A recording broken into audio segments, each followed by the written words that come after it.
ऐसा रिश्ता होना चाहिए जैसे भक्त का उसके भगवान से, लागी लक्ष्मी, जिसकी कुर्सी उसकी सरकार, और यही पॉलिटिक्स का पहला उसूल है। बिल्कुल। और सर दूसरी बात जो मैं आपको कहना चाहता हूँ वो ये कि आप इस बात का ख्याल रखें कि आपसे दूसरे डरें, आप नहीं सर, और लोगों को ये पूरी तरह से महसूस हो जाए कि आप कुछ नहीं जानते हुए भी सब कुछ जानते हैं। आप लोग सब हैं कौन? हम आईएएस अफसर हैं। जी हाँ, आईएएस ये वो चीज है जो कहीं भी बैठ जाती है। हम लोग आपके तमाम विभाग के सेक्रेटरीज हैं। बैठिए सर, घबराने की कोई बात नहीं। ये फाइल है तो आपके पास आती जाती रहेगी और फिर धीरे धीरे आपको भी इनकी आदत हो जाएगी। आपकी मेज पर 2 ट्रे रखी है, एक पर लिखा है इन और एक पर लिखा है आउट। आपको सिर्फ इतना सा करना है, इन वाली फाइल्स को उठाना है और आउट वाले ट्रे में डालना है। मुझे क्यों? आपको कुछ भी नहीं करना मंत्री जी। Actually sir these files are very important. ये बेजान नहीं है सर, ये फाइलें बोलती हैं, और सर ये फाइलें जो भी बोलती हैं वो सच माना जाता है। बिल्कुल सच माना जाता है। पर देखिए ना मंत्री जी, अब ये फाइलें क्या कहें क्या ना कहें, इस बात की पूरी ट्रेनिंग हमें ही दी जाती है जी। आखिर सर राज्य इन्हीं फाइलों से चलता है। राज्य आप चलाते हैं, फिर हम? मंत्री जी आप तो हुक्म देते हैं, हम तो आपसे इतना कहना चाहते हैं कि इन फाइलों पर लिखते समय आपको जितना हो सके अगर या मगर का इस्तेमाल करना है। इस अंग्रेजी में इफ और बट क्या है, बाकी सर हम सब कुछ संभाल लेंगे। अब सर इन फाइलों के बारे में क्या बताएं आपको? ये फाइलें सर, ये फाइलें बड़ी बेवफा होती हैं। जब तक आपके नीचे है ना तब तक आपकी भाषा, आपकी सोच और आपके हुक्म की वफादार होती है, लेकिन जैसे ही आपके हाथ से छूटी, पलट कर जहरीले सांप की तरह डंक मार दिए, इनसे ज्यादा दोस्ती और भरोसा अच्छी बात नहीं है सर। जी बिल्कुल, मेरे साथी मित्र बिल्कुल ठीक कह रहे हैं। सरकारी भाषा कुछ ऐसी होनी चाहिए कोई भी कुछ ना समझे। खुदा करे। चलिए ये बातें तो होती रहेगी। आज आपका पहला अपॉइंटमेंट है मंत्री जी, और आप आधे घंटे लेट हैं। अपॉइंटमेंट कैसा? जी सर। सर आज आपके 2 अपॉइंटमेंट है, और पहला अपॉइंटमेंट जो है वो है लिटरेरी फेस्टिवल का उद्घाटन। बिल्कुल मंत्री जी, लिटरेरी। सर ये अंग्रेजी का शब्द है और अपनी भाषा में इसका मतलब है साहित्य। मेरा साहित्य से क्या लेना देना? अंग्रेजी तो जानता भी नहीं हूँ। सर ये कतई जरूरी नहीं कि आप अंग्रेजी जाने। जो लोग इसका आयोजन कर रहे हैं, अरे भाई उनका क्या लेना साहित्य से? सर जरूरी बात यह है कि आप आज इस कुर्सी पर बैठे, आप मंत्री हैं सर, मंत्री, और आप ही के विभाग से अनुदान मिला। इसीलिए मंत्री जी आपको बुलाना इनकी मजबूरी है कि जितनी ज्यादा आपके साथ नजदीकी दिखा सकते हैं उतना ही असर पब्लिक पर और विभाग के अफसरों पर पड़ता है, जो आगे जाके इनके काम निकालने के काम आता है। सब तो ठीक है, लेकिन मैं वहां को बोलूंगा क्या? बात किससे करूंगा? सर वैसे वहां पर ज्यादा अंग्रेजी बोलने वाले ही मिलेंगे, लेकिन फिक्र मत कीजिए मंत्री जी, आपकी स्पीच मैंने लिख दी है, वो भी शुद्ध हिंदी में। अब उन्हें हिंदी का भाषण तो कम ही समझ में आएगा। इसमें अपने देश, समाज, गरीब और आवाम की बात कही है नहीं। अब इसके लिए तो हम आपसे माफी चाहते हैं सर। अभी क्या है कि आप नए नए मंत्री बने हैं, इसलिए आपको वो जोश है, वो जुनून है, समाज और आवाम की फिक्र है, देशभक्ति का वो जज्बा है। जब हम भी नए नए अफसर बने थे तब हमें भी वही जोश था, वही जुनून था। फिर मालूम होता है कि धीरे धीरे सब मुल्लमे की तरफ बढ़ जाता है। जी, फिर ना सर कोई तमन्ना रहती है ना जोश। और सर वही बात इन फेस्टिवलों की, उत्सवों की, चाहे वो सर साहित्यिक हो या पर्यटकों के लिए, इनका कोई मकसद नहीं होता सर। ये सब एक मेले की तरह होती है। जिस तरह मेलों में होता है ना किसी को किसी की फिक्र नहीं, उसी तरह ना किसी को फिक्र है साहित्य की और ना शायद कला की। मंत्री जी ये तो भीड़ इकट्ठा करने का एक बहाना है। बुलाए तो नहीं जाता है जिन्हें कोई नहीं बुलाता। सरकार से अनुदान लेने का एक तरीका है। ये सब दिखावा है, जहाँ पर हर आदमी अपने आप को दिखाने की कोशिश करता है। जब तक कुर्सी पर होते हैं 5 साल तक किसी कलाकार, किसी साहित्यकार से मिलते तक नहीं, और इन मेलों में, किताबों में खो जाने की बात करते हैं। सर लोग यहाँ सच धज कर सिर्फ ये दिखाने के लिए आते हैं कि वो कला और साहित्य के प्रेमी हैं। जब आप इतना कुछ जानते ही हैं कि ये सब एक दिखावा है, फिजूल खर्ची है, तो फिर सरकार इन्हें अनुदान ही क्यों देती है? मंत्री जी, अभी आप नए नए मंत्री बने हैं, इतनी जल्दी भी क्या है? धीरे धीरे आप भी अच्छी तरह जान जाएंगे कि ये सब सरकार की मजबूरी है। फिर सरकार चाहे इनकी हो या आपकी, अगर सरकार अनुदान ना दे तो कुछ लोग सरकार पर इल्जाम लगाते हैं कि उन्हें कला, साहित्य, विरासत में कोई दिलचस्पी नहीं, अजीब इसे कोई प्रेम नहीं है। सर, ये मीडिया में हल्ला भी करवाते हैं। और सर वैसे भी कला, साहित्य और संस्कृति विभाग बिल्डिंग रिनोवेशन के नाम पर करोड़ों रुपया भ्रष्टाचार को भेंट चढ़ा रहा है। और आज तक जितनी भी सरकारें बनी है ना, जितनी भी, कोई भी नए रिनोवेशन की बात नहीं करती। क्यों? क्योंकि सरकार डरती है सर। लेकिन कुछ कलाकारों और साहित्यकारों को सरकार को पालना भी पड़ता है ताकि वो उनके आधे वक्त में काम आ सके। बिल्कुल, वो उन्हें पॉलिटिकल हथियार के रूप में काम में लेते हैं, जैसे आप कहें अवार्ड्स, अनुदान वगैरह वगैरह। लेकिन सर, अगर ये सब नहीं किया गया ना, तो रिनोवेशन के नाम पर हो रहे भ्रष्टाचार पर उंगलियां भी उठ सकती है। इसीलिए इन सरकारी कलाकारों का सर प्रमोशन भी जरूरी है। Otherwise you know sir, tolerance, intolerance, बाकी तो सर आप समझ ही गए। मेरे साथी मित्र ने बिल्कुल ठीक कहा। हम जानते हैं कि ये सब एक दिखावा है, तो हमें भी दिखावा करना पड़ता है। इसीलिए आपका वहां जाना बेहद जरूरी है, ताकि लोगों को इस बात की गलतफहमी ना हो कि मंत्री जी को कला और साहित्य से शराबी प्रेम है। अब जब आप वहां जा ही रहे हैं तो जाते जाते एक आध लेखकों के नाम याद करें, ज्यादा नहीं तो एक दो के। हमारा प्रेमचंद और उनका शेक्सपियर। बिल्कुल। चलिए, देर हो रही है, आज आपका दूसरा अपॉइंटमेंट भी है। आज कैबिनेट की मीटिंग है जहां हमें यह तय करना है कि गांधी जी की जन्म शताब्दी कैसे मनाई। चलिए अगली, चलिए।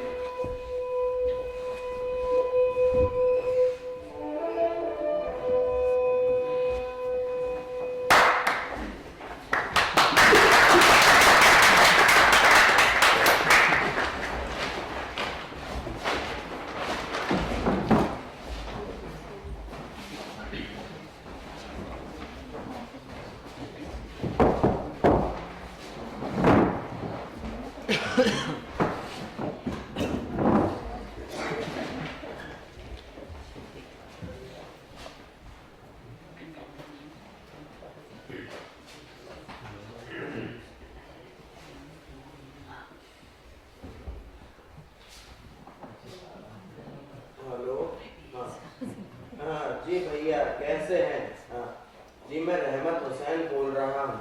हाँ हाँ जी, मैं कह रहा था कि आप खादी का स्टॉक स्वदेशी भवन में भिजवा दीजिए। हाँ हाँ जी, नहीं जी जी, खादी का स्टॉक खत्म हो गया है। हाँ, मैं आप बिल समेत भिजवा दीजिए। हाँ जी। अरे भाई, अच्छा लिखिए लिखिए, हाँ जल्दी लिखिए।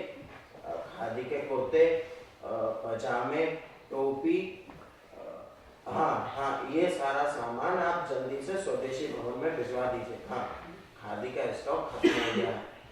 हाँ जी। अरे भाई, सीएम साहब की विजिट है, पूरा सरकारी तंत्र आ रहा है स्वदेशी भवन में ये तय करने की गांधी जी की जन्म शताब्दी कैसे मनाई जाए। मंत्री जी जिंदाबाद, मंत्री जी जिंदाबाद, मंत्री जी जिंदाबाद।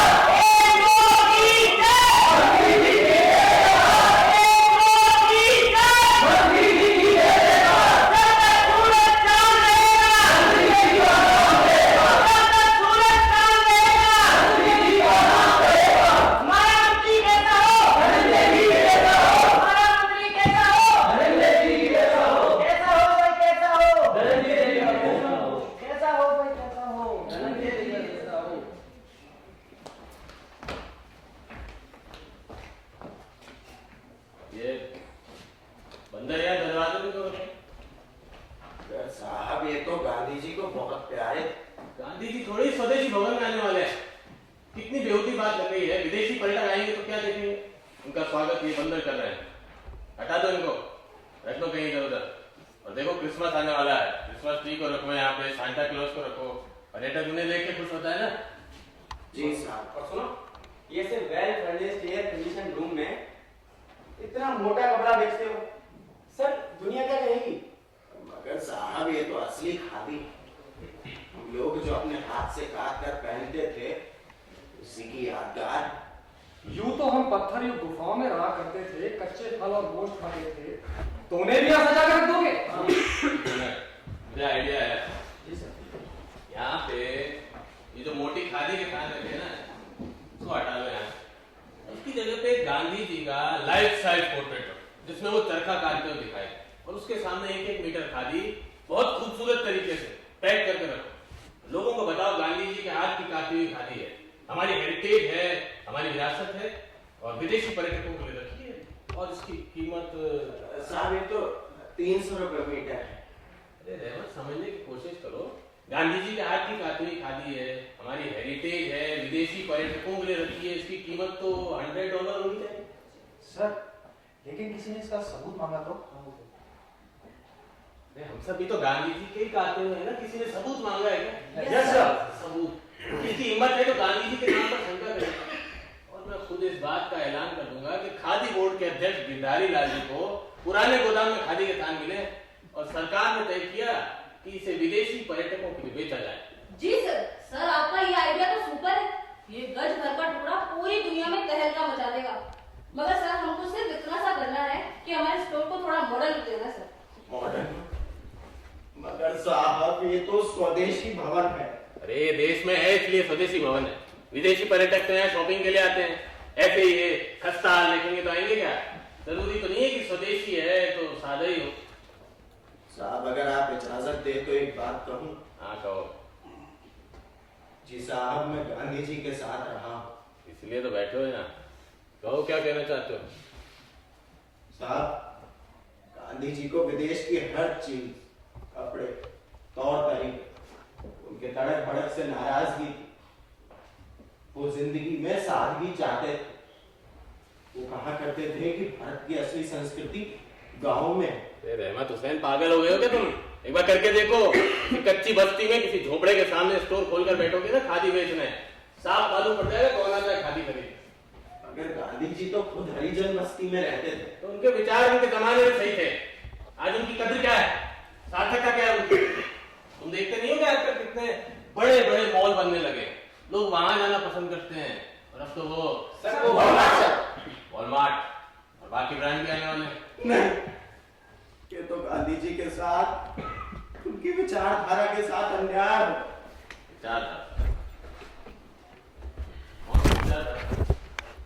बात बताओ रहमत, तुम तो गांधी जी के साथ रहे हो ना? जी हाँ। क्या उम्र है तुम्हारी? जी साहब मैं 75 वर्ष का हूँ।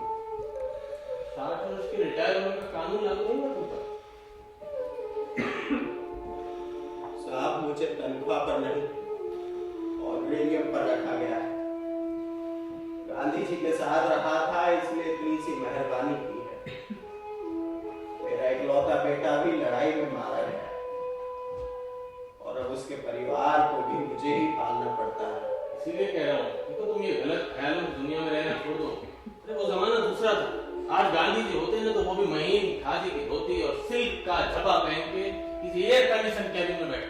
नहीं, गांधी जी ऐसा कभी नहीं करे। ऐसा हम सोच भी नहीं सकते। ऐसा करते हैं नहीं करते वो बात अलग है। अगर आज गांधी जी होते ना और नंगे बदन घूमते फिरते तो कोई भी उनकी तरफ नहीं देखता, पहचानता तक नहीं उन्हें।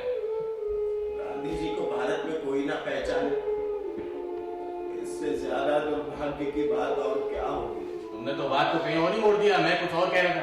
क्या कह रहा था? कह रहा था तुम यहाँ पे एक गांधी लॉटरी का काउंटर लगाओ। गांधी लॉटरी? ये क्या होगा? गांधी महोत्सव समिति का सुझाव है ये, $1 बिलियन आइडिया। 100 रुपए के टिकट हम साल भर बेचेंगे और 2 अक्टूबर को गांधी जयंती के दिन ड्रॉ होगा। मगर साहब अगर इसे गांधी लॉटरी ना कह के कुछ और कहें या कोई और नाम दे। रहमत तुम्हारी समझ में नहीं आएगा। अरे विलायत में भी तो है महारानी के नाम से lottery. Yes sir, yes sir. इसमें बुराई क्या है? Yes sir. सरकार को धन मिलेगा, गांधी जी का नाम होगा, जिन स्टेट में विपक्ष की सरकार है वो भी बेचेंगे टिकट को। नहीं बेचेंगे तो जनता को क्या मुंह दिखाएंगे? जब जनता ये कहेगी टिकट को नहीं बेचकर उन्होंने गांधी जी का अपमान किया। देखो रहमत, मेरी बात सुन लेना, तुम्हें मेरे सारे सुझाव अमल में लाने हैं। गांधी उत्सव साल भर चलेगा और साल भर भवन के अंदर म्यूजिक का होना बहुत जरूरी है। सुबह जब स्टोर खुले तो वैष्णव जन्नत तो तेरे कहीं है, और जब शाम को बंद हो तो ईश्वर अल्लाह तेरे नाम। अल्लाह का नाम बहुत जरूरी। Yes sir. हवाली का इस्तेमाल करो, हमें सबको खुश रखना। और विदेशी पर्यटकों के लिए तुम ऐसा करो, चैट म्यूजिक का इस्तेमाल, शास्त्रीय संगीत, लोक संगीत, जैज, इन सबका तुम कंफ्यूजन करो। कला फरोशों को पकड़ो, उनसे मदद लो। सर कंफ्यूजन है सर, फ्यूजन। एक ही बात है। गांधी जी तो अफ्रीका में भी रहे, वहाँ के संगीत को भी इस्तेमाल कर ले। कुछ तुम्हारी समझ में आने लगा। ये लो, सनातन और कमल भी आ गए हैं, इनसे मदद लो। इन्हें तो अच्छी जानकारी है, अच्छा सिलेक्शन कर देंगे। किसका सिलेक्शन करना है सर? आओ सनातन आओ। इस स्वदेशी भवन में बजाने के लिए विदेशी संगीत के रिकॉर्ड्स का सिलेक्शन करना। इस स्वदेशी भवन में बजाने के लिए विदेशी संगीत का? हाँ, मेरे पास अच्छा कलेक्शन है, खास करके अफ्रीकन ड्रम्स का। रहमत, हमें गांधी जी की आवाज इस नई पीढ़ी तक पहुंचानी है। इन लोगों ने गांधी, नेहरू और पटेल का जमाना नहीं देखा। उनके विचार, उनकी नैतिकता, ईमानदारी, देश प्रेम, सच्चाई, भाईचारा और उनके बताए हुए रास्ते की जानकारी इन लोगों को नहीं है। हाँ साहब, ये तो उस वक्त पैदा भी नहीं हुए। इन्हें क्या मालूम कि गांधी जी के बताए हुए रास्ते पर चलने पर चारों तरफ उजाला ही दिखाई देता है। किसे उजाला दिखाई देता है रमतों का? मुझे तो चारों तरफ अंधेरा ही लगता है। क्या कह रही हो बेटा? कुछ नहीं पापा, मैं तो बस इतना कह रही हूँ कि हमारी पीढ़ी तक गांधी जी को पहुँचने के लिए म्यूजिक की मदद लेनी पड़ेगी क्या? दूसरा और कोई रास्ता नहीं? तुम अभी बच्ची हो कमल, तुम्हारी समझ में नहीं आएगा। और वैसे भी राजनीति और क्रांतिकारी में फर्क होता है। पार्टी की मीटिंग में कभी आएगा? सर मीटिंग का टाइम। अच्छा, मुझे अभी एक मीटिंग में जाना है, मैं निकलता हूँ। सुनो, ये बंदर यहाँ से हटा लेना। जी साहब। कमल अभी तुम बच्ची हो, ये सब तुम्हारी समझ में नहीं आएगा। You are just 17, going to be 18। Gandhi ji तुम्हारी समझ में नहीं आने वाले। 17 और 18, हाँ, इन लोगों के पास बस यही पन है। काका, ये बुजुर्ग जो खुद को गांधी जी का भक्त कहलाते, ये गांधी जी को कितना जानते समझते हैं वो मैं अच्छे से जानती हूँ, समझती हूँ। बेटी तुम सच कह रही हो। ये लोग गांधी जी को कहाँ समझते? भीड़ जुटाने के लिए सफेद टोपी पहनकर गांधीवादी होने का ऐलान करते हैं। गांधी जी के नाम को अपने स्वार्थों के लिए इस्तेमाल करते हैं। गांधी जी ने जो स्वदेशी होने की बात कही थी, विदेशी कपड़ों की होली जलाई थी, और देखते देखते ना जाने कितनी दुकानें खुल गई विदेशी कपड़ों की। विदेशी संस्कृति की खिलाफत की, और जो हुक्म अब मुझे दिया गया है उसी का प्रचार करने जा रहा हूं। क्या वो दोनों एक ही बात है? ये देखो, ये गांधी जी की आत्मकथा, सत्य का प्रयोग। ये कितने बेहूदी लगते हैं यहाँ पर। माना मैंने गांधी जी को देखा नहीं, उन्हें जाना नहीं, मगर मुझे इतना मालूम है कि आज के जमाने में गांधी जी बिल्कुल आउटडेटेड हो चुके हैं। अरे उनका रहन सहन, नंगे बदन घूमना आज के जमाने से मैं नहीं कहते कहता। उनके विचार तो इतने पुराने हैं कि 15वीं शताब्दी में भी काम लाए। सनातन, तुम्हें गांधी जी के बारे में इज्जत से बोलना चाहिए। क्योंकि वो चीफ मिनिस्टर की बेटी है, उनकी गद्दी का सीधा संबंध गांधी जी से है। तुम उनके बारे में इज्जत से बात करे तो मैं समझ सकता हूँ, मगर मेरा गांधी जी से क्या लेना देना? सनातन प्लीज।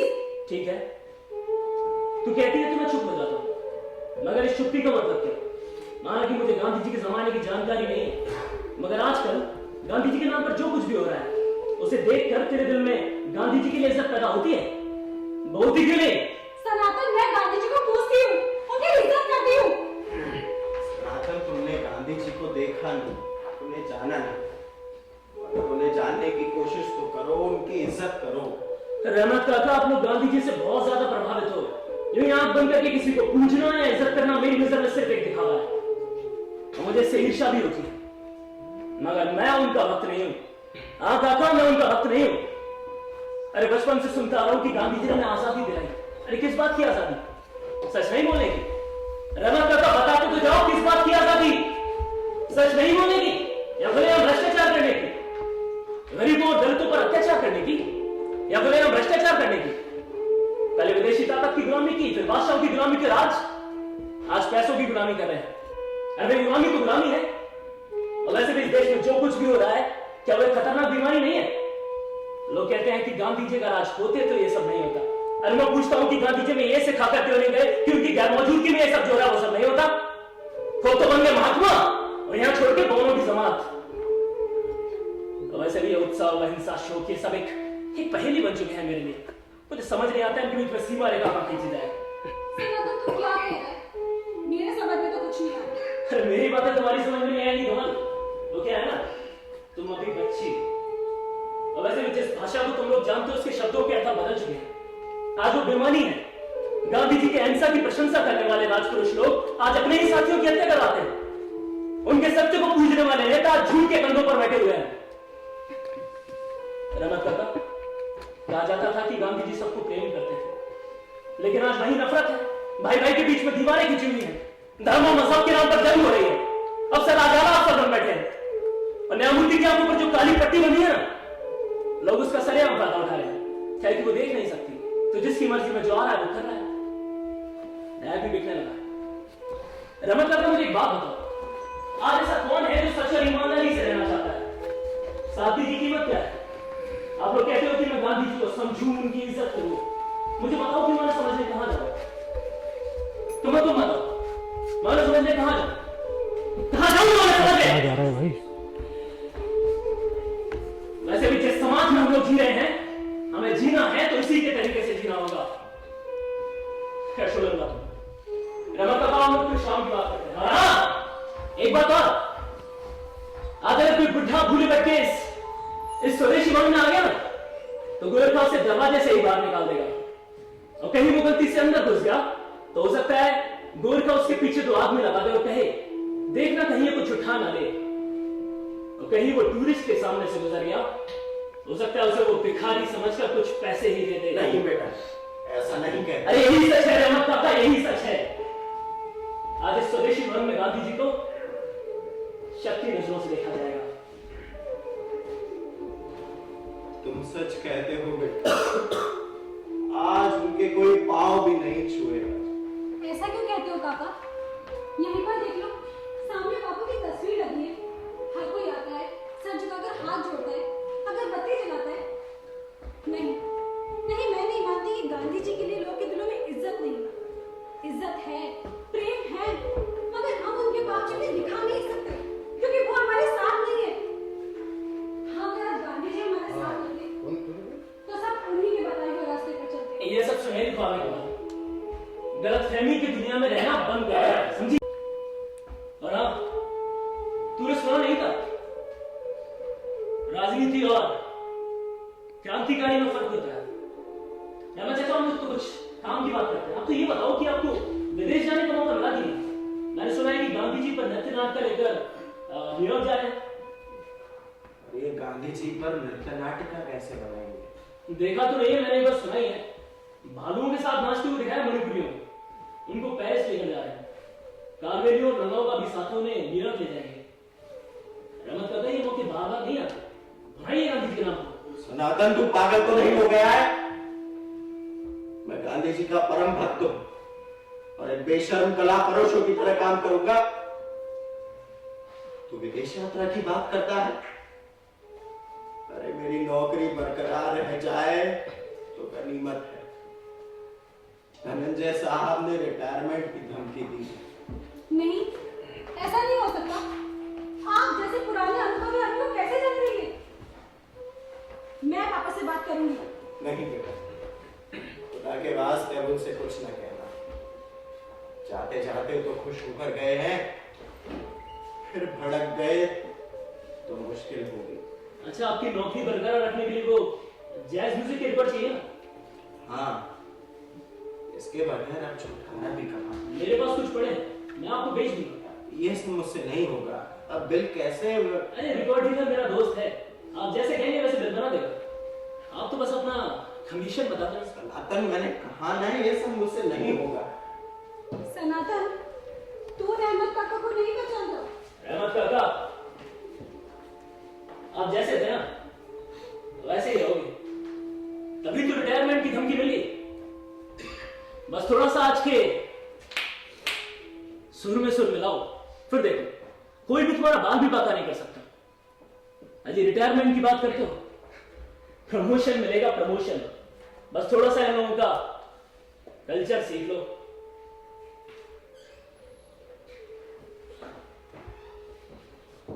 इस उम्र में जो कुछ सीखा है वही ना भूलूं तो काफी। अभी जाओ, मुझे स्टोर सजाना है। पर्यटक मंत्री आने वाला है देखने कि यहाँ विदेशियों को कैसे लाया जाए। अब तो ये खादी भी डॉलर में बेचनी होगी बेटा।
सुना इन लोगों ने क्या कहा?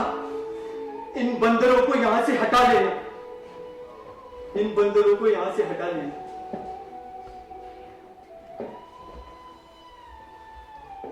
अब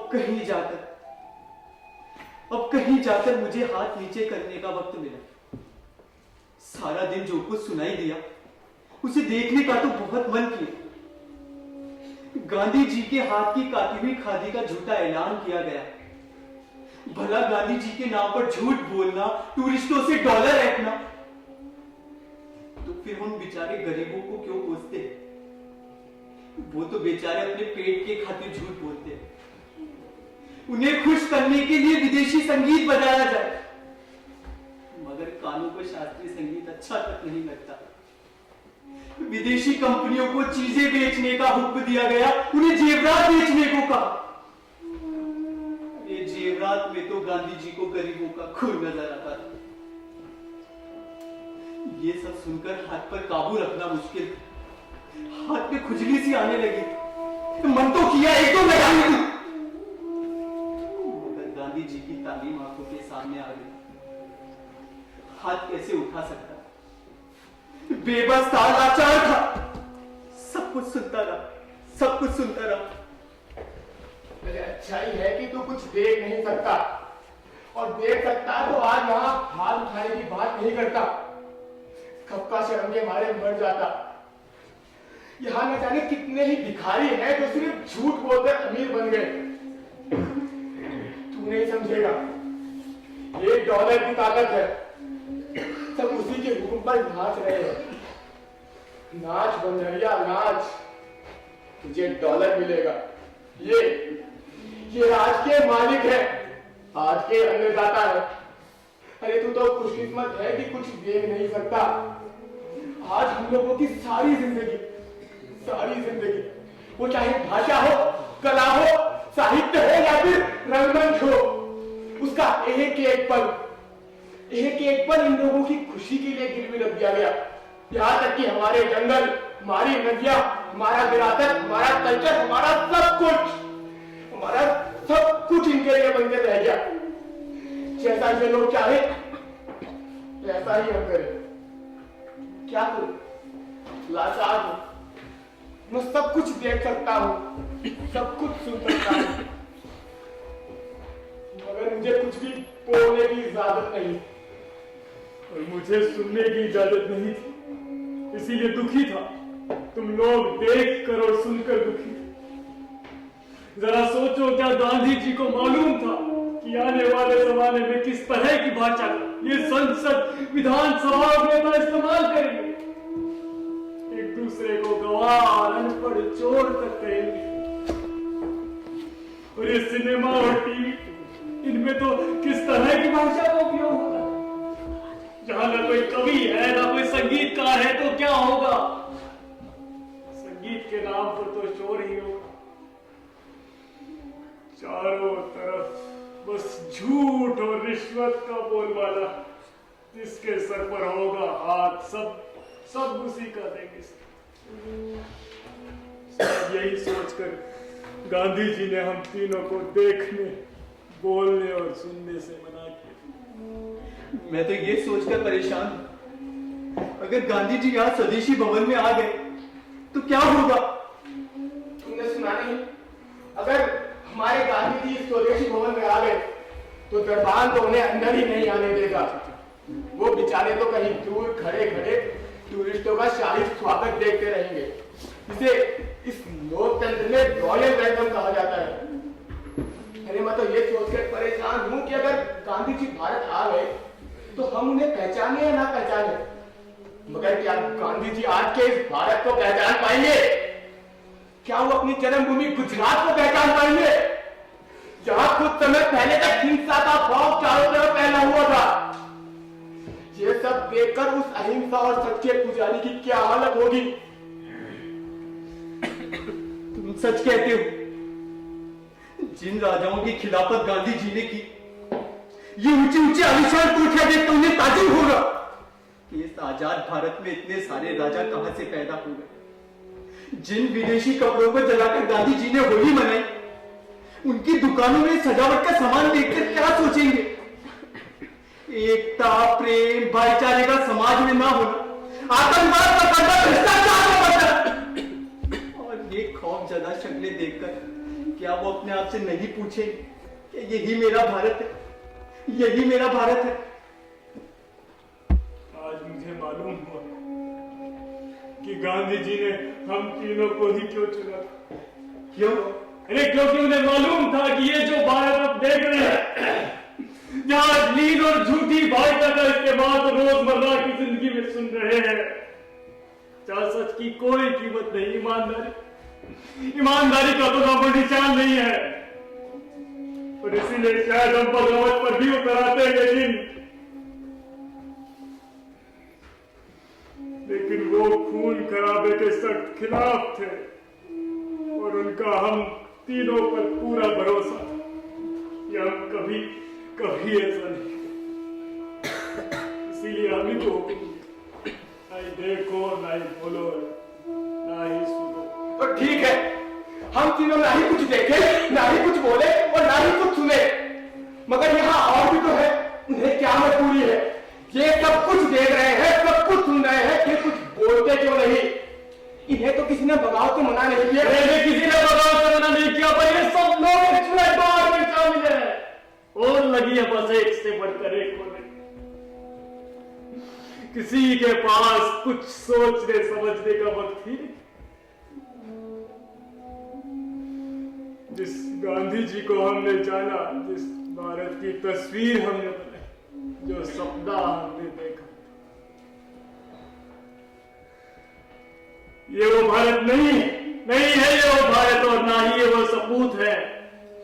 वो लोग और थे, और था वो जमाना। आज तो हम सामान्यता की युग, ये जो मीडियोक्रिटी में जी रहे, सब लोग बोले हैं यार, किसी का कोई मकसद नहीं है, ना ही कोई मंजिल है और ना ही कोई उद्देश्य है। सब दिखावा है, बेमानी है, तमाशा है, और हमें तमाशा देखते रहना होता है, देखते रहना होता है। हमें तमाशा देखते रहना और कर ही क्या सकते हैं, बस इंतजार कर सकते हैं। अरे कब तक करें इंतजार? अब तो कोई रहनुमा पैदा हो जो इस समाज को, इस सिस्टम को बदलने की बात करे। हम तीनों इन बातों में ना पड़े तो ही अच्छा है। गांधी जी ने भरोसा करके जो काम हमें सौंपा, हम वही करें। चलो अपनी अपनी जगह। हम हम अपनी अपनी जगह जाकर बैठ जाते हैं। यहाँ हमारी बात सुनने वाला कोई नहीं। जो अपनी आँख बंद कर, तो अपने कान बंद कर, हम अपनी जुबान बंद कर देता हूँ। बस फिर हम हैं और ये तमाशा।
सन्नाटे को चीरती सनसनी खबर।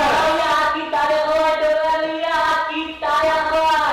अरे भैया गांधी जी का आगमन, मीडिया में घमासान और पूरी की पूरी जनता परेशान। और आज की ताजा खबर, आज की ताजा खबर, आज की ताजा खबर, सत्ता विपक्ष बिजनेसमैन तक है परेशान। अरे भैया गांधी यंत्र मानव से चल रहा है हिंदुस्तान में घमासान। धोती फाड़ कर निकला है गांधी पहलवान। पूरा भाईजान धोती फाड़ कर निकला है गांधी पहलवान। हाँ भैया रामू अखबार वालों से सुनो आज की ताजा खबर। अरे भैया गांधी जी का रॉयल वेलकम, सत्ता की गलियारों में भीड़ का। आज की ताजा खबर, आज की ताजा खबर, आज की ताजा खबर। अरे भैया आप भी सुनिए आज की ताजा खबर।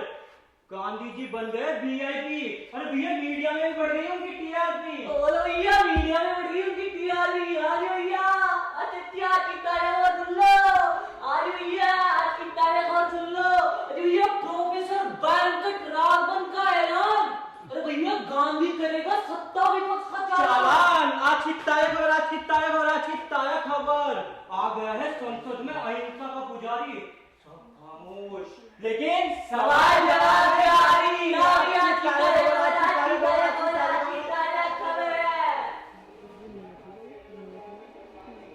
आवाज निकली इधर आवाज।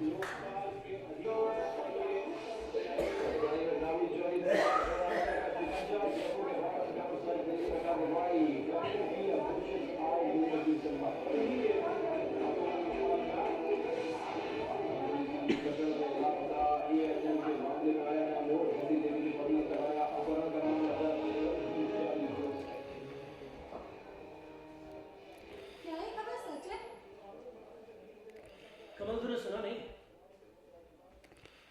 वेंकट राघवन की गाड़ी में बम रखा गया था, मगर वो बच गए। हाँ, मैंने टीवी में देखा था। कमल मुझे नहीं मालूम गांधी जी आ रहे हैं या नहीं, मुझे यकीन में नहीं होता, मगर उनके आने की खबर सुनकर सब डरे हुए, सब कांप उठे हैं। सरकार, विपक्ष, बिजनेस वाले, भूमाफिया, सब कोई। सनातन, तुझे गलतफहमी हुई है। कोई भी मानने को तैयार नहीं है कि पापा वापस आ रहे, और ये नामुमकिन है। उनका दाह संस्कार कर दिया गया, हजारों ने देखा उनकी समाधि बनाई गई। और वैसे भी प्रोफेसर वेंकट राघवन को खुद खास करके कहा ना कि वो एक यंत्र मानुष है। फिर भला एक यंत्र मानुष जिंदा आदमी की तरह कैसे हो सकता है? हम अगर जिस जोश से उनकी जन्म शताब्दी बनाई जा रही है, तुम्हें नहीं लगता कि गांधी जी अगर वापस आ भी गए तो सब उनका कितना प्यार से स्वागत करेंगे? कमल साइंस ने आज बहुत तरक्की कर ली है, क्या कुछ नहीं हो सकता। कोई ताजुब की बात नहीं है कि ये यंत्र मानुष सिर्फ गांधी जी की तरह दिखाई ही न दे, मगर इसकी चाल, आवाज, सब कुछ गांधी जी की तरह है। ये सब भूल जाओ कमल। ये जो दुनिया हमने बनाई है, इसकी बुनियाद एक घोर झूठ पर टिकी हुई है। भूल से भी कोई सच्ची बात अगर मुझसे निकल जाती है तो कोई इसे मानने को तैयार नहीं होता। सच्ची बातें बस यूं ही दीवारों से टकरा टकरा कर खत्म हो जाती है। वैसे गांधी जी की बात और थी, उनकी हर बात सच्ची मानी जाती थी। लेकिन आज उन लोगों का जमाना है जो झूठ को 100 बार दोहराते हैं तो वो भी सच बन जाती है। न जाने कितने ही झूठ सच बन गए। सनातन ये तेरा बहन है। नहीं कमल नहीं, आज गांधी जी के नाम पर जो कुछ भी हो रहा है वो महज एक दिखावा है। मेरा गांधी जी में सिर्फ एक ही इंटरेस्ट है कि उस शख्स से डर के मारे हर कोई थर थर कांपता है, इसलिए उसमें कोई ना कोई विशेष बात तो जरूर होनी चाहिए। हमने ये जो सुनी सुनाई बातों पर गांधी जी की जो तस्वीर अपने मन में बनाई है ना, ये सच्ची तस्वीर नहीं लगती। गांधी जी से बिल्कुल अलग होने चाहिए। सनातन तो अच्छे से जानता है कि गांधी जी आज से 70 साल पहले तो हमारे साथ थे। तू तो ऐसे बोल रहा है जैसे गांधी जी सदियों पहले हुए थे। यकीन तो नहीं होता, यकीन तो नहीं होता, मगर गांधी जी और हमारे बीच में कई सदियों का फर्क पड़ गया है। सनातन तुम यहाँ हो, तुमने वो सुना? क्या? हम दिलावर से सड़क पार कर रहे थे, अभी एक ट्रक ने उन्हें टक्कर मार दी वो हॉस्पिटल में। क्या?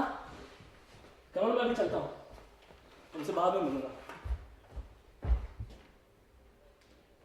अगर इन लोगों ने मिलने दिया तो। सनातन रुको, ठहरो, सनातन की बात सुनो। चला गया। लड़के से ज्यादा मिलना जुलना नहीं, रिवॉल्यूशनरी लगता है। गांधी जी वापस आ रहे हैं, खबर सुनकर न जाने क्या हो गया। वो तो शांति के मसीहा थे, यहाँ तो लॉ और ऑर्डर सब टूटता जा रहा है। यही सब होना था ना, तो वो ना आए तो अच्छा। पापा, ये आप क्या कह रहे हैं? आप तो गांधी जी के परम मतलब तुम नहीं समझेगी, यही ना? हाँ, मेरे समझ में तो कुछ नहीं आया। संत दिलावर का एक्सीडेंट कैसे हुआ, प्रोफेसर वेंकट राघवन की मोटर में बम किसने रखा, ये सब कैसे हुआ, मेरे समझ में तो कुछ नहीं आया। मुझे समझने की जरूरत क्या है? हाँ, मुझे समझने की जरूरत क्या है? मैं तो बच्ची हूँ, जो कुछ हो रहा है उसे देखते रहना। सवाल पूछो तो मेरा काम ही नहीं। वैसे भी समाज में किसी को भी सवाल पूछने की जरूरत क्या है? जो कुछ हो रहा है उसके खिलाफ सिस्टम को बदलने के लिए जब भी आवाज उठाते तो यही जवाब मिलता है, ये तो सदियों से चला आ रहा है, ऐसे ही चलेगा। पापा, मैंने गांधी जी की जो तस्वीर अपने दिल में बनाई थी, अब वो धीरे धीरे मिटने लगी है और उसके साथ साथ मैं भी बदल रही हूँ। ये सब उस रिवॉल्यूशनरी छोकरे का ये सब है। कमल तुम अच्छी तरह से जानती हो, हम सब गांधी जी के ही शिष्य हैं। लेकिन आजादी की लड़ाई लड़ने में और सत्ता में आने के बाद राज्य करने में बहुत फर्क होता है, बहुत कुछ बदल जाता है, कई एडजस्टमेंट हमें करने पड़ते हैं। तो करिए ना एडजस्टमेंट। अब तो मुझे भी महसूस होने लगा है कि मुझे भी एडजस्टमेंट करना होगा। हाँ, मैं अब तक ये तय नहीं कर पा रही थी कि मैं सनातन से प्यार करती हूँ या नहीं, लेकिन हाँ, अब मैं ये कह सकती हूँ कि मैं सनातन से प्यार करती हूँ। हाँ हाँ, मैं सनातन से प्यार करती हूँ। कमल, कमल रुक जाओ, तुम गुस्से में हो। पापा, मुझे अब बहस नहीं करनी है, मैं जा रही हूँ। लेकिन कहाँ? हॉस्पिटल। अब मेरी राह में देखिए। क्या तुम घर छोड़कर जा रही हो? नहीं, इतनी तो मुझ में हिम्मत नहीं है, और मैं ये भी नहीं जानती कि सनातन में हिम्मत है या नहीं। बस इतना जानती हूँ कि अब मुझे अपने तरीके से जीना है।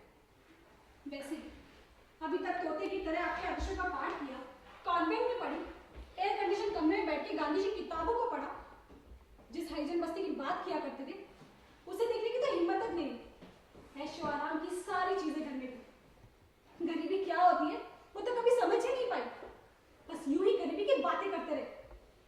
बस पापा, अब मुझे ये झूठी जिंदगी नहीं चाहिए, मुझे गांधी जी की भी चाहिए, मुझे आपकी भी कोई जरूरत नहीं है। मैं जिंदगी को अपनी नजरों से देखना चाहती हूँ, अपने तरीके से जीना चाहती हूँ। कमल, कमल, कमल जरा सुन तो, कमल।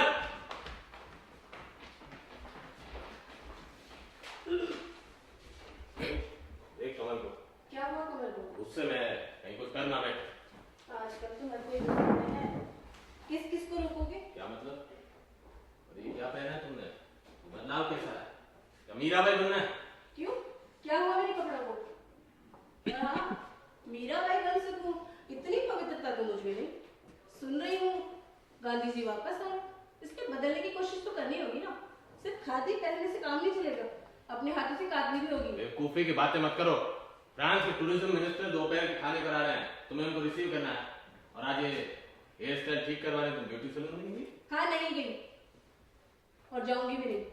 मैं सच्चाई और सादगी के साथ जिंदगी बिताना चाहती हूँ। आज जैसी हूँ वैसे तो बापू के सामने खड़ी भी नहीं हो सकती। इतना तो बदलना ही होगा ना कि जब वो आए तो उनके सामने जाने की हिम्मत कर सकूं। Please stop this nonsense. अरे ये मेरी इज्जत का सवाल है। आ जाता है। मैंने साफ कपड़े पहने, बिकनी तो नहीं करी। यू नो, जब रद्दा में हम दोनों पहली बार मिले थे तो मेरा हेयर स्टाइल भी यही था और मेरे कपड़े भी। खैर, अब इन बातों का कोई मतलब नहीं, मैं जा रही हूँ। और हाँ, मेहमान नवाजी में कोई कमी नहीं आने दूंगी। क्या हुआ है? तो मैं पागल हो गया हूँ या ये सब पागल?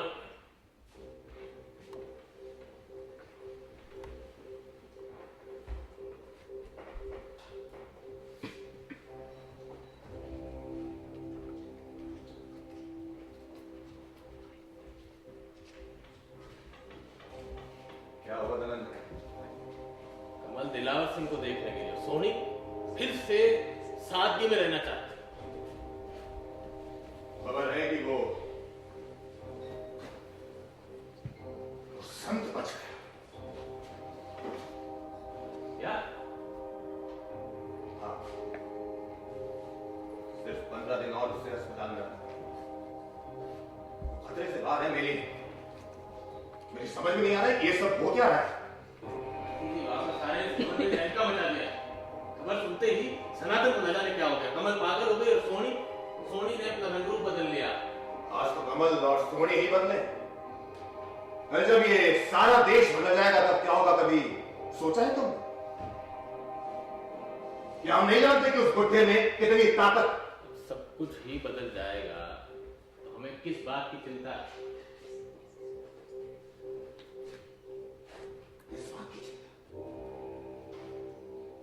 तुम कह रहे हो कि किस बात की चिंता?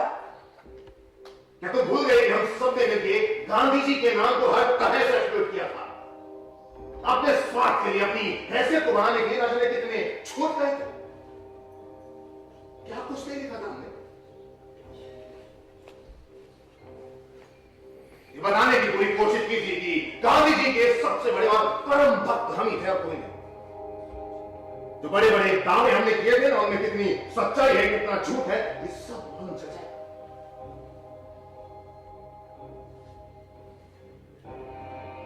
गांधी टोपी पहनकर उनकी तस्वीर के सामने गांधीवादी बनकर भीड़ तक नहीं जुटा पाएंगे हम। कोई हमें इस दुकानदारी का फायदा नहीं उठाने देगा। धनंजय, क्या कह रहे हैं? मेरे समझ में कुछ नहीं आ रहा है।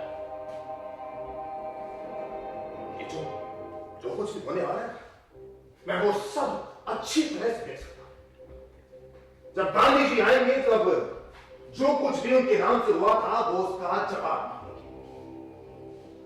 वो खादीगर को देखेंगे, मिनिस्टरों के बंगले को देखेंगे, हरिजन बस्ती जाएंगे, कच्ची बस्तियां देखेंगे, साहित्य के नाम पे जो मेले जो तमाशे हो रहे हैं उनके बारे में जानना चाहेंगे। हमारी सारी योजनाओं की फाइलों को रीओपन करेंगे। उनमें क्या काम हुआ था, क्या नहीं हुआ था, क्या होने वाला है, क्या नहीं होने वाला है, सब जानना चाहिए। वो फस, चारा, टूजी, कोयला, ये जितने भी घोटाले होते हैं उन सब की जानकारी लेंगे। फोर्ड फाउंडेशन से जो पैसा लिया गया था वो कहां?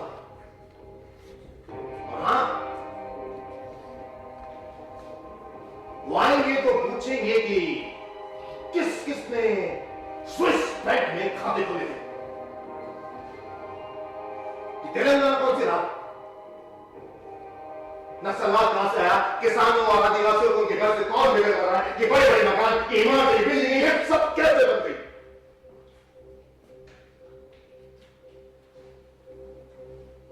देश में सिर्फ देशभक्त और क्रांतिकारी हुआ करते थे। वहां ये आतंकवादी कहां से पैदा और क्यों पैदा होते? जिस भाईचारे की खातिर गांधी जी ने अपनी जान तक न्यौछावर कर दी थी, उसमें और मस्जिद का झगड़ा किसने करवाया? अब तो राम का नाम लिखा या अल्लाह की मस्जिद थी, उसे किसने तोड़ा? किसने उसे विवादित ढांचे का नाम दिया था? जो कुछ नहीं कर पाया था उससे कहीं ज्यादा गांधी जी के जन्म स्थान पर नरसंहार हुआ था।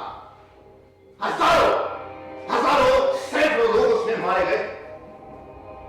जाकर देखो जाकर उनके चेहरे पर आज भी खौफ का साया मंडरा रहा है।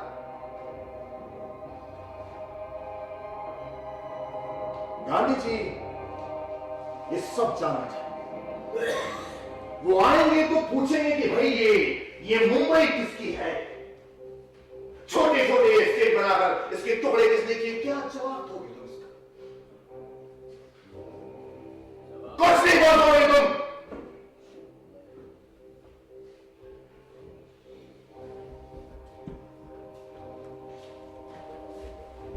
गांधी जी का एक शब्द सुनने के लिए बहुत बड़ी भीड़ इकट्ठी हो जाएगी। उनकी एक मामूली सी आह भी हमारे लिए तूफान खड़ा कर देगी।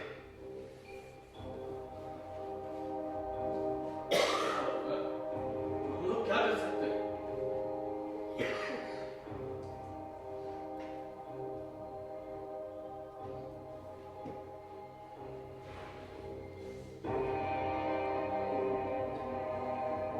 इसी में हमें विचार करना है। धनंजय, मेरी समझ में जो एक बात आती है वो ये है कि विज्ञान आज की सदी में फायदेमंद तो है, लेकिन ये खतरनाक भी साबित हो सकता है। सारी दुनिया न्यूक्लियर, रासायनिक और बायो न्यूक्लियर हथियारों से घबराई है। और विज्ञान ने तो इतनी तरक्की की है कि कोई ताज्जुब नहीं।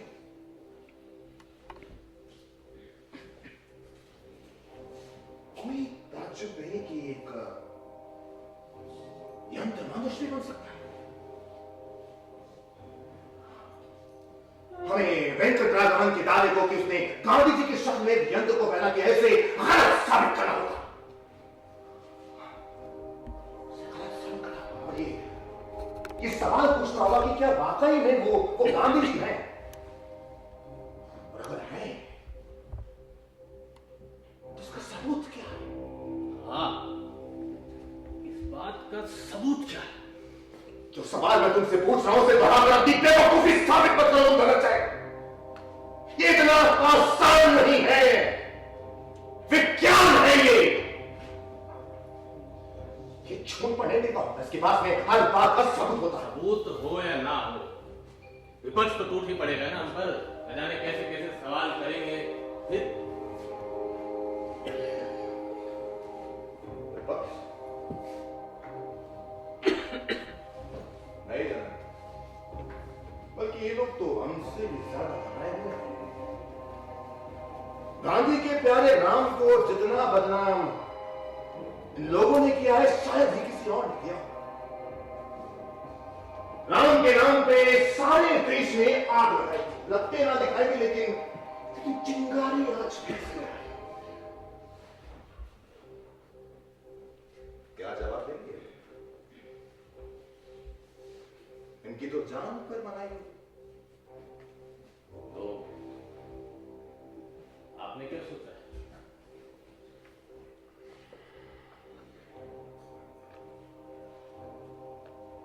हमें 10 दिन के अंदर एक ऑल पार्टी की मीटिंग बुलानी है।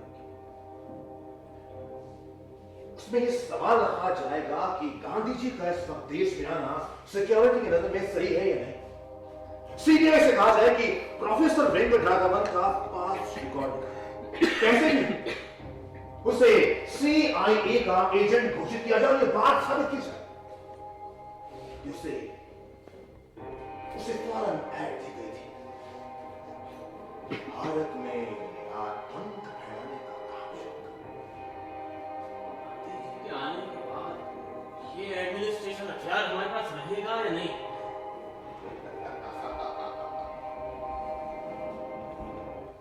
धनंजय, अब गांधी जी आएंगे तभी ना। ऐसे नहीं आएंगे। शायद तुम एक बात भूल गए हो धनंजय। अंग्रेजों ने सेंट जोन को डायन घोषित करके जला दिया था। एक साधारण से शिकारी ने कृष्ण को मार डाला। यहूदियों ने क्राइस्ट को फांसी पे लटका दिया था। तो क्या हम क्या आप रुक क्यों गए? तो क्या हम प्रोफेसर वेंकट राघवन के इस ऑपोजिट स्टंट को शुरू होने से पहले ही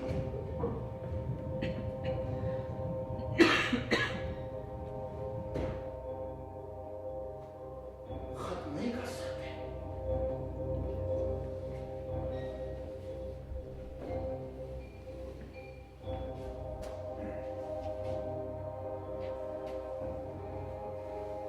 इस अभियान की लीडरशिप आपको ही करनी होगी।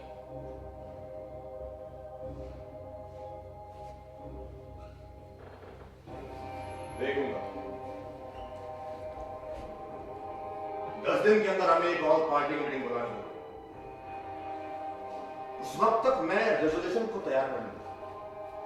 किस किस को निमंत्रण भेजना है उसके लिस्ट तुम तैयार कर लो और निमंत्रण सभी को भेज दो। और हाँ धनंजय, मैं ये उम्मीद करता हूं कि तुम्हारे हर सवाल का जवाब मैंने बखूबी दे दिया है, तो समारोह की तैयारी में अब कोई गलती नहीं होनी चाहिए, वरना कुर्सी तो हाथ से जाएगी ही और साथ में समझदार हो।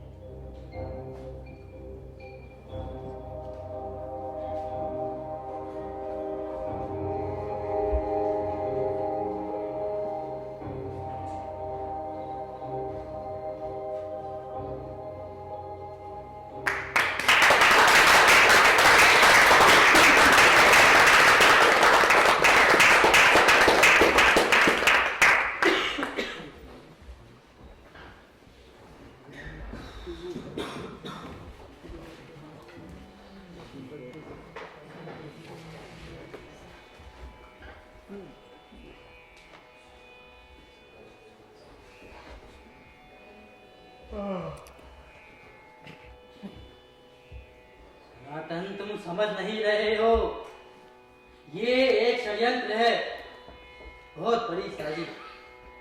इस एक्सीडेंट को बहुत बड़ा रूप दिया जा रहा है। बाबा, अब तबीयत कैसी है आपकी? रहमत मौत के इतना नजदीक पहुंच गया था कि जिंदगी को दूर से ही देख सकता था। अगर अब सच बताऊं तो जिंदगी के नजदीक जाने में भी घबराहट महसूस होती है मुझे। ऐसा ना करें, आपके प्रवचनों में तो आपने हमेशा हिम्मत की बात की थी। अगर आप ही हिम्मत को बैठेंगे तो दूसरों का क्या होगा? मैंने हमेशा सेवा और हिम्मत की ही तो बात की, मगर अब ये दोनों ही मुझे मृग जाल लगते हैं। ये आप क्या कह रहे हैं बाबा? बेटा, आज मैं शायद पहली बार सच बोल रहा हूँ। मुझे ये एहसास हो रहा है कि गांधी जी के आने से लोगों में जो डर है वो सच्चा डर है, दिखावा नहीं है। एहसास तो मुझे भी हो रहा, सब डरे हुए। बाबा, आपकी तबीयत तो ठीक है ना? कहीं एक्सीडेंट की वजह से? नहीं, अभी तक तो मेरा दिमाग ठीक है, मगर जो सच्चाई मुझे दिखाई दे रही है उसे तो कहना ही होगा। कहना होगा? आप कहना क्या चाहते हैं? बेटा, सच्चाई यही है कि इस वक्त अगर गांधी जी ना ही आए तो अच्छा है। गांधी जी के आने से हम लोगों का जो हाल होगा वो तो होगा ही, मगर ये आज के माहौल को देखकर गांधी जी का क्या हाल होगा मुझे तो बस इसकी फिक्र है। तो क्या गांधी जी के आने का डर आप जैसे संत को भी है? मेरे जैसे संत? बेटा, गांधी जी को सबसे ज्यादा दुख मेरे जैसे संत को देखकर ही होगा। बाबा, आपकी बातें मेरी समझ में नहीं आती। अगर किसी के दिल में गांधी जी के लिए सच्चा प्रेम है तो आप और रहमत चाचा जैसे कुछ ही लोग तो हैं, आपको देखकर उन्हें दुख होगा। ऐसा क्यों? बेटा, रहमत की बात और है, उसे उसकी मजबूरी की वजह से माफ भी कर देंगे, मगर मुझे तो जनता ने कई वर्षों से संत मानकर पूजा है, मेरी हर एक बात को सच माना है, मेरी इज्जत की, मेरे जन्मदिन पर सभाएं की है। क्योंकि आप पूजनीय थे, आपके दिल में सेवा की सच्ची श्रद्धा थी। आपने कभी भी खुद को संत नहीं माना, सभाओं में आप कभी नहीं गए, दूर किसी छोटे से गांव में गरीबों की सेवा करते रहे बस। नहीं सनातन नहीं, उन सबको सत्ता का नशा चढ़ा हुआ था, तो मुझे सिर्फ सेवा का नशा था। नहीं बाबा, ऐसी बात नहीं। आपकी सच्चाई, सादगी और ईमानदारी की वजह से ही तो लोग आपकी इज्जत करते थे। उन्होंने तो आपको गांधी जी का वारिस माना। मैं भी इसी गलतफहमी में था। मैं भी अपने आप को सचमुच बड़ा और महान मानने लगा था। सभाओं में जाना, मालाएं पहनना, भाषण देना, सब कुछ मेरे लिए फिजूल था। सच्चाई तो यही थी कि सभाओं में ना जाकर भी मैं ये पूरी कोशिश करता था कि और नेताओं से बड़ा बनूं। और देखो, जनता ने मुझे संत का रुतबा दे दिया। जनता ने नहीं बाबा, आप तो सचमुच के संत हैं। बेटा, मैं भी यही मानने लगा था। सत्ता का नशा तो सबकी समझ में आता है, और इसका परिणाम भी तो बुरा ही होता है। मगर संत बनने का नशा दूसरी तरह का होता है। इस नशे में इंसान बेखबर नहीं होता, बल्कि वो धीरे धीरे सचमुच अपने आप को बड़ा और महान मानने लगता है। मैं भी इसी नशे में चूर था कि उनका स्वरूप मुझ में ही है, मैं उन्हीं का अवतार हूं। नहीं बाबा, ये नशा नहीं था, ये हकीकत थी। हमें और सारी जनता को आप में ही गांधी जी की वाणी, उनकी सच्चाई, गांधी जी की तस्वीर नजर आती थी। बेटा, ये बहुत बड़ी गलतफहमी थी, बहुत बड़ी भूल। तुम लोगों ने तो गांधी जी को देखा ही नहीं। सच्चाई तो यही है कि जिन लोगों ने गांधी जी को देखा और जो लोग उनके साथ रहे, वो लोग भी उनके विचारों को नहीं समझ पाए। क्यों रहमत, ये कहा ना मैंने। हाँ, अगर समझ जाते तो ऐसी बातें ना होती जो आज हो रही। उनके विचारों को समझना और उन्हें निभाना बहुत मुश्किल। बेटा, कुछ लोग तो ऐसे भी थे जिन्हें गांधी जी के विचार बहुत खतरनाक नजर आते थे। अब जब गांधी जी वापस आ रहे हैं तो उनके लिए खतरा और बढ़ गया है। नेताओं के सिंहासन हिलने लगे हैं और मेरा आसन भी तो ढोलने लगा है। आपका आसन? आपने कभी आसन की परवाह की है क्या बाबा? सनातन झूठा दिखावा करके जो आसन मैंने बनाया है, मुझे मालूम है वो कितना बड़ा है। जनता मुझे संत मानती है। राष्ट्रपति और प्रधानमंत्री तक मेरी बात से डर जाते हैं। वो मेरी बात से सहमत नहीं है, फिर भी उन्हें मेरी बात को मानना पड़ता है। क्यों? क्योंकि वो जानते हैं कि आप सच के पुजारी हैं। आपकी बात में ताकत है। नहीं बेटा, नहीं। राजनेता दूसरों की ताकत को अच्छी तरह जानते और समझते हैं। वो ये अच्छी तरह जानते हैं कि जो भीड़ वो अपने भाषणों से इकट्ठी नहीं कर पाए, उससे दुगनी भीड़ मैंने अपनी सेवा से इकट्ठी की है। तो इसमें अर्जी क्या है? ऐसे देखे तो बेटा, इसमें कोई अर्ज नहीं। हाँ, कोई अर्ज नहीं इसमें। राजनेता और संत दोनों ही भीड़ से माने और पूजे जाते हैं। हमने भीड़ जुटाने में वक्त गवाया, काम नहीं कर सके। लोगों ने मुझसे आशा की, मैंने सिर्फ उन्हें आदेश दिए। लोगों ने मुझसे नैतिकता और मूल्यों की जानकारी चाही, तो मैंने सिर्फ उन्हें नारे दिए। जब लोग गलत रास्ते पर जा रहे थे, मैंने उन्हें नहीं रोका, इसलिए कि मैं डरा हुआ था कि कहीं जो भीड़ मैंने बनाई है वो कम ना हो जाए। मैं आज औरों को धोखेबाज कहता हूं, मगर सच्चाई तो यही है कि सबसे बड़ा धोखेबाज तो मैं ही हूं। हाँ, सबसे बड़ा धोखेबाज मैं ही हूं, जो कुछ होता रहा उसे चुपचाप संतोष के साथ देखता रहा।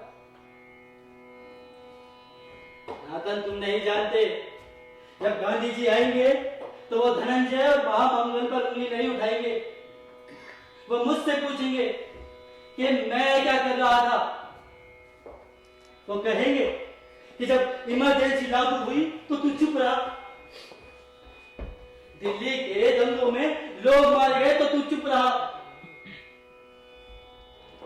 ईश्वर अल्लाह ने फर्क कर दिया मंदिर मस्जिद के लिए झगड़े हुए, पूरे देश में आग फैलाई गई, तब भी मैं चुप रहा। राम के नाम पर रथ चला तो उसके घोड़ों को पकड़ने में मुझे जरा सी भी हिम्मत नहीं थी। चुपचाप मस्जिद को टूटते देखता रहा, तब भी मैं चुप रहा।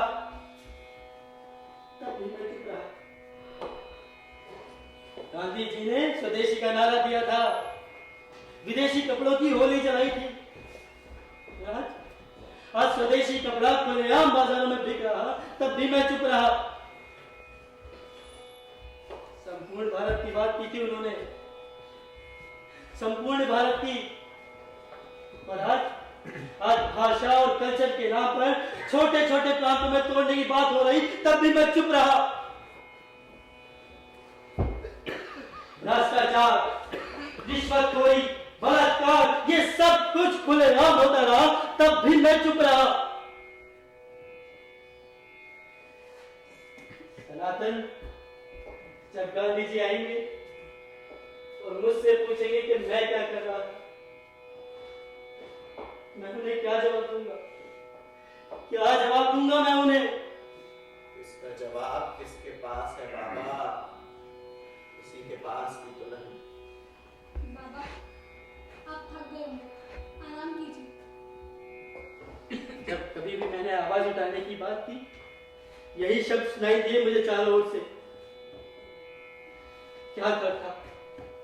डरा हुआ था, लाचार था, मजबूर था। सोचता था जो पॉपुलर इमेज मैंने बनाई है उसे खो ना बैठूं। कमल बाबा को बोल लेने दे, उनका जी हल्का होगा और शायद हमें कोई रास्ता भी मिल जाए। नहीं बेटा नहीं, मैं इसी गलतफहमी में था कि मैं तुम लोगों को रास्ता दिखा सकता हूँ, मगर सच्चाई तो यही है कि मैं खुद अपने लिए रास्ता ढूंढ रहा था, तो आज मुझे मिल गया है। ये कौन सा रास्ता है? बेटा, गांधी जी के आने की खबर सुनकर हर कोई कांप उठा है। प्रोफेसर वेंकट राघवन और मेरे जैसों को अपने रास्ते से हटाना चाहते हैं। सच्चाई तो यही है कि मुझ में भी उनके सामने खड़े होने की हिम्मत नहीं है। इसीलिए मैं कायरता का रास्ता अपनाना चाहता हूँ।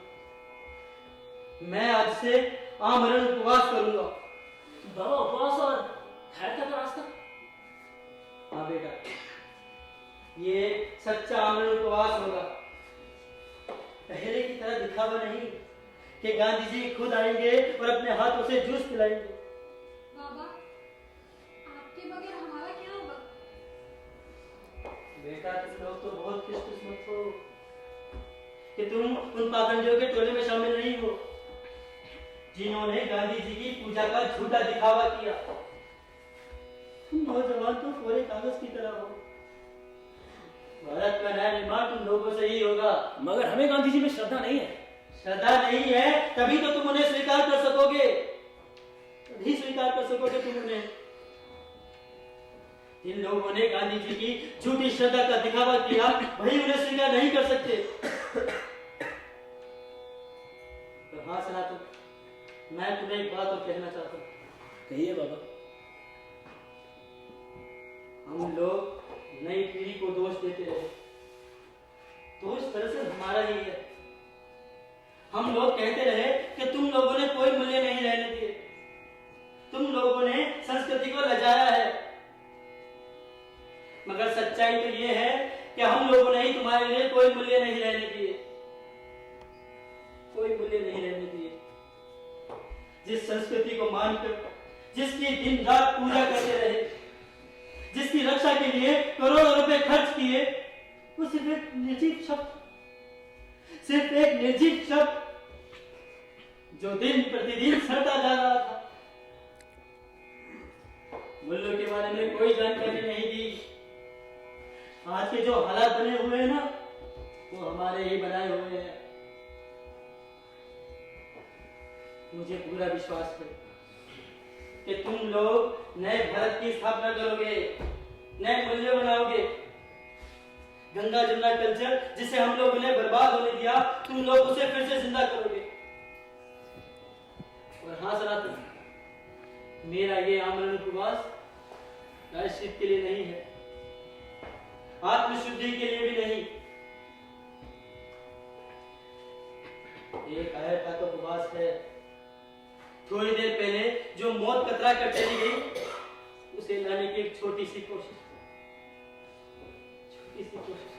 माफ करना बाबा, आपकी ये बातें मेरी समझ में नहीं आती। तमाम समस्याओं का हल क्या उपवास ही एक उपाय है, और कोई रास्ता नहीं है। बेटा तुम्हें नहीं मालूम, गांधी जी के उपवास में बहुत ताकत थी, दुश्मनों को झुकना पड़ता था। हो सकता है रहमत चाचा, दुश्मनों के खिलाफ ये अटैक ठीक हो सकता है, मगर अपनों के सामने मरने की धमकी देना मेरी नजर में तो ब्लैकमेल है। ये सियासती हथियार है, इसमें दुश्मनों को झुकाने की ताकत है। मैं नहीं मानता दुश्मनों के खिलाफ ये हथियार ठीक हो सकता है। अपनों के सामने मरने की धमकी देना, उनको धमकाना, इसमें तो घमंड गुरु नहीं है। सुना था कि गांधी जी में तो बिल्कुल घमंड नहीं था, क्यों चाचा?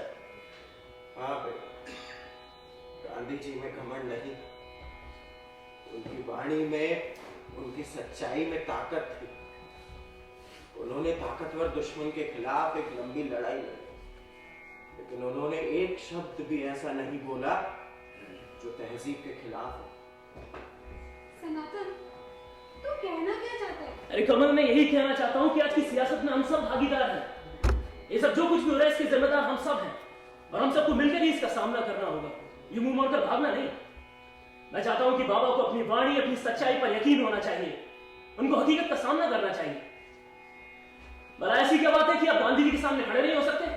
बेटा, तुम मुझे कायर कह सकते हो, तुम मुझे कायर।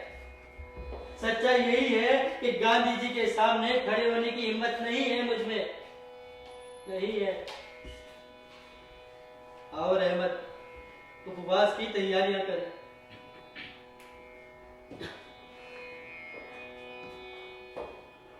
अरे बाबा,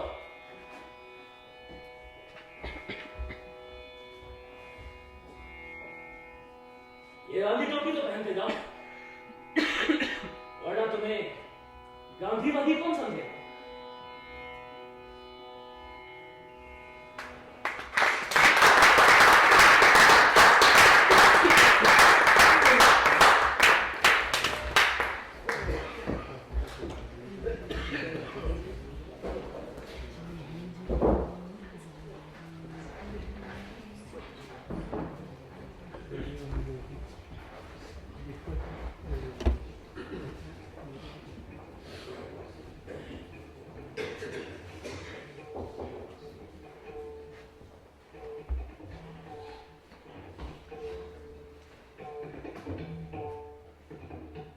सभी का स्वागत है।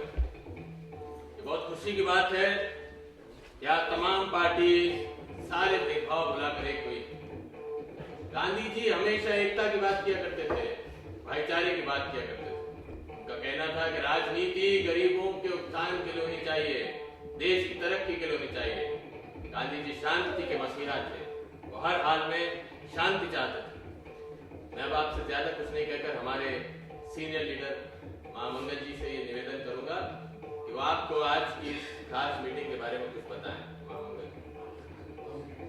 नमस्कार।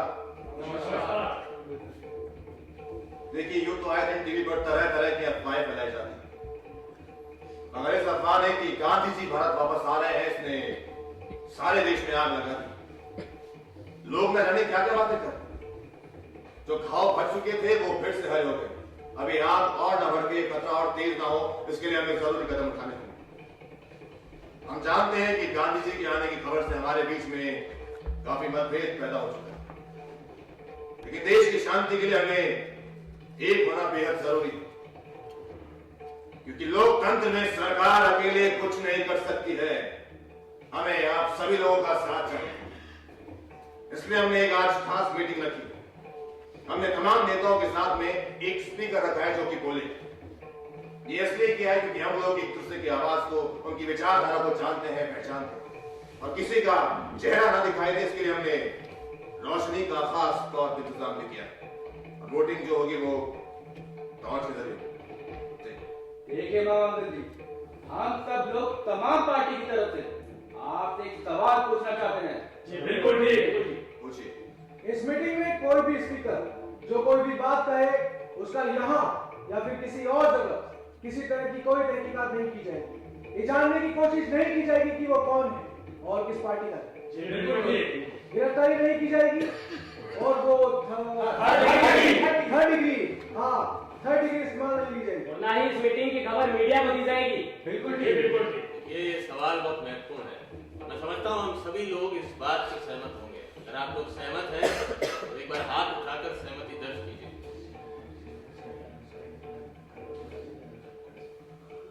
इसका मतलब है हम सभी लोग सहमत हैं।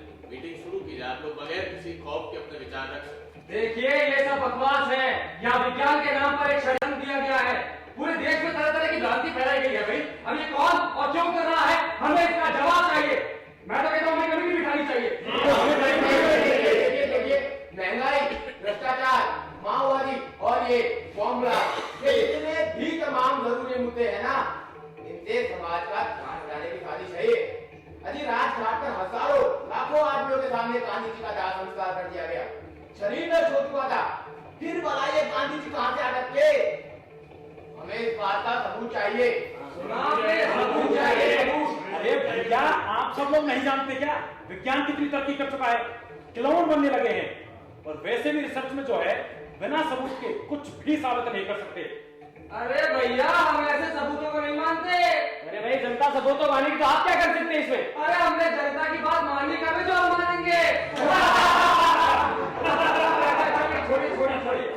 हम तो बस ये कहना चाहते हैं कि ये सब झूठ है। ये सब तो बात की बात है। पहले ये तो तय हो जाए कि गांधी जी के आने से खतरा है या नहीं। लोग अरे भाई कमाल कर रहे हो। खतरा है, बिल्कुल खतरा है। आज अगर गांधी जी वापस आते हैं तो उनके आने से हमारे किए करार में पानी फिर जाएगा। बड़ी मुश्किल से हमने समाज के लोगों में इसका डर बैठाया है कि अब वो लोग चाहकर भी अपनी आवाज नहीं उठा सकते। ऐसे तो सब लोग अपने रंग में आ जाएंगे। पूरे देश में लॉ एंड ऑर्डर की समस्या खड़ी हो जाएगी और ये हम नहीं चाहते।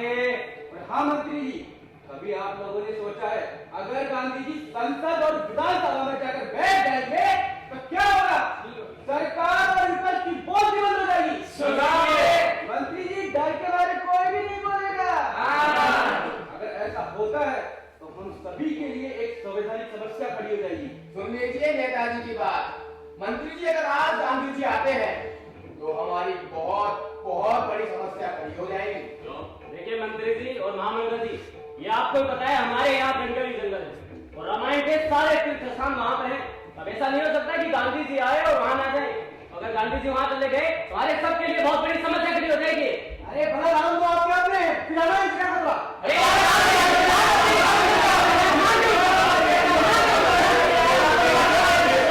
शांत हो जाइए। गांधी जी के नाम पे जो एकता कायम रखी उससे कायम मंत्री जी आप सिंहासन को जाएगा समझ रहे हैं? गांधी जी के हरिजन और आपके दलित में बहुत फर्क है। वैसे समस्या हमारी भी है। पूरा भारत संभला कर गए थे हमें, उसमें से हमारे पास बचा ही क्या? हमने कसम खाई थी सादगी से रहने की और सच बोलने की। ईमानदारी से गरीबों की सेवा का वचन दिया था हमने। आज अमीरों और गरीबों के बीच में जो गहरी खाई बन गई है उसका क्या जवाब देंगे?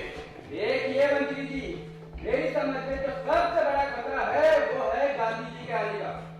हम ये क्यों नहीं साबित कर देते वो गांधी जी नहीं है, यंत्र है जो किसी बेवकूफ से बना दिया है।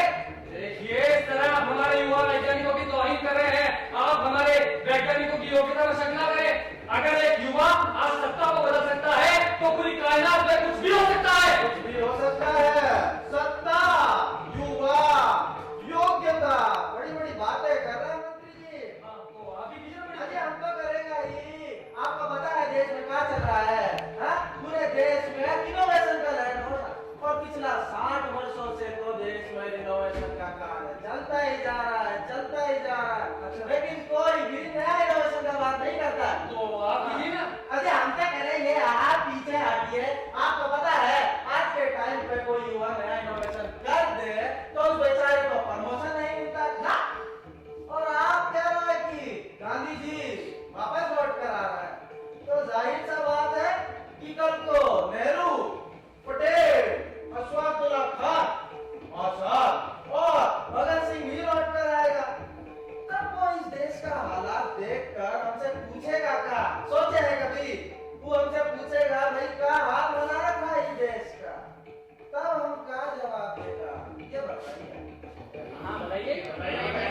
पर बहस करवा दीजिए।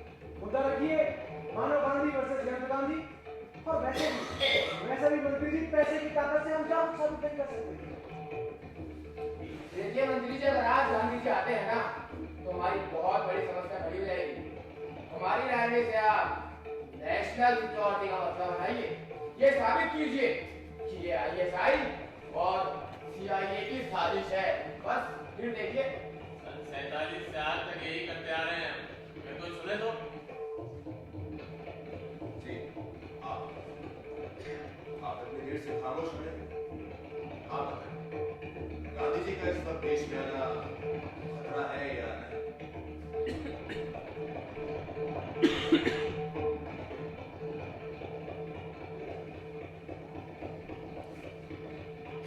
हमारे लिए तो जब वो जिंदा थे तब भी खतरा थे, और आज अगर किसी भी हाल में वापस आते हैं तो खतरा सिर्फ हमारे लिए नहीं, आप सभी लोगों के लिए बढ़ जाएगा। हो सकता है कि खतरा अंतरराष्ट्रीय बन जाए। पहले वो बुढ़ा सिर्फ हमारी विचारधारा के लिए खतरा था, और अब जमाना बदल गया है मंत्री जी। जाने वो कितनी विचारधाराओं के लिए खतरा बन गया। इसीलिए हमारा विचार है कि गांधी को वापस आने ही ना दिया। कैसे नहीं आने दिया जाए, आप ये बताइए। हम आपके उद्देश्य से सहमत हैं, मगर तरीके से नहीं। आपका तरीका क्या? एक बात आप सब लोग अच्छी तरह से जानते हैं, हमने पहले भी गांधी को हटाने की कोशिश की है, मगर सफलता नहीं मिली। और महामंगल जी, मेरी एक बात कान खोलकर सुन लीजिए। इस बार अगर बुढ़ा आ गया तो हम उसे किसी भी हाल में नहीं हटा पाएंगे।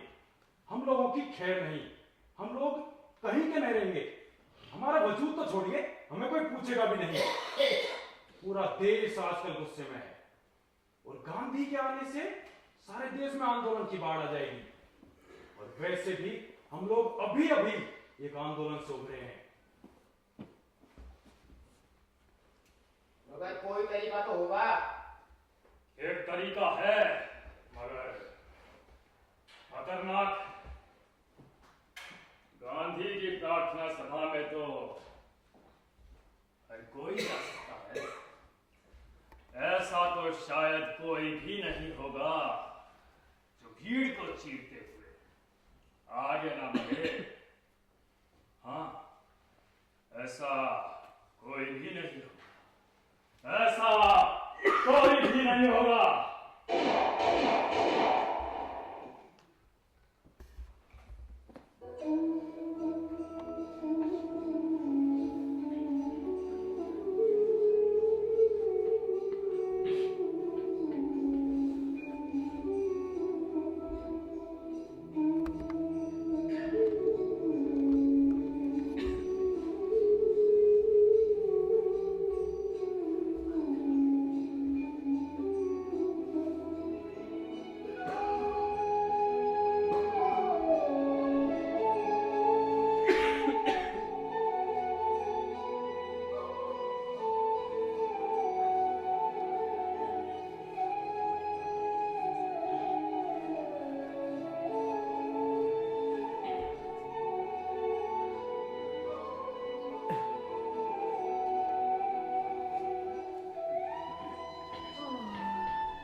धमाके तो हमने पहले भी सुने, मगर गोलियों से आवाम की जिंदगी नहीं बदलती। लोगों की जिंदगी खुशी और भाईचारे के साथ बीते, इसके लिए समाज को खुद को बदलना होगा। किसी भी तरह से, कैसे भी करके कोई ना कोई रास्ता निकालना बेहद जरूरी है।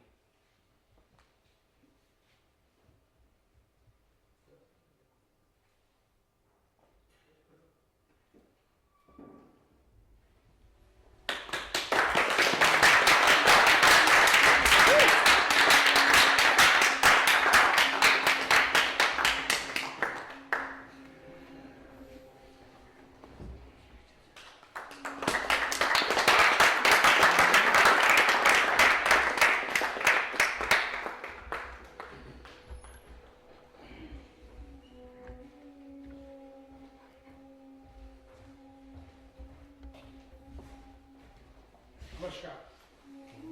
ये था नाटक संध्या काले प्रभात फेरी। मैं इस नाटक के लेखक से परिचय करना चाहता हूँ। मिस्टर रणबीर सिंह।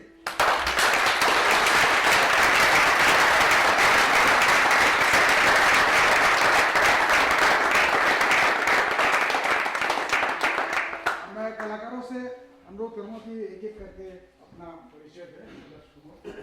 युवराज को टीना माथुर,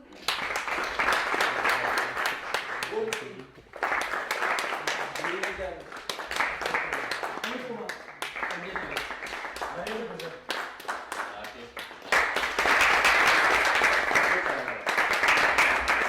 दीपक मान, रविंद्र पारिक, अविनाश कोविल, मीरा सदावर,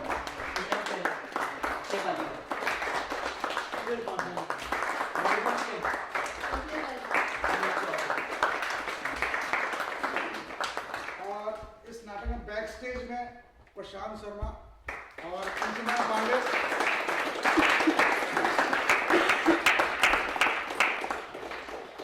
बैकग्राउंड म्यूजिक में शुभम गुप्ता,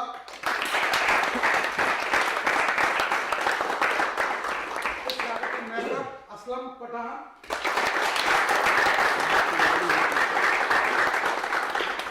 और इस नाटक में लाइटिंग शहजोर अली,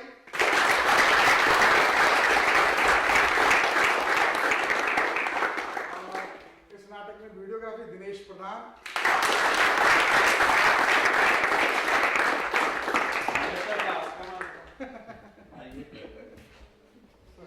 डायरेक्टर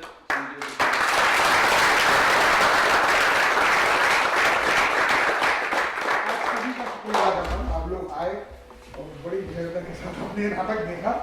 सब यंग उत्साही कलाकार हैं और आशा करता हूँ आपको पसंद आया होगा ये नाटक। और आज के बाद हम लोग बाहर भी नाटक कर रहे हैं और आपका आशीर्वाद चाहिए।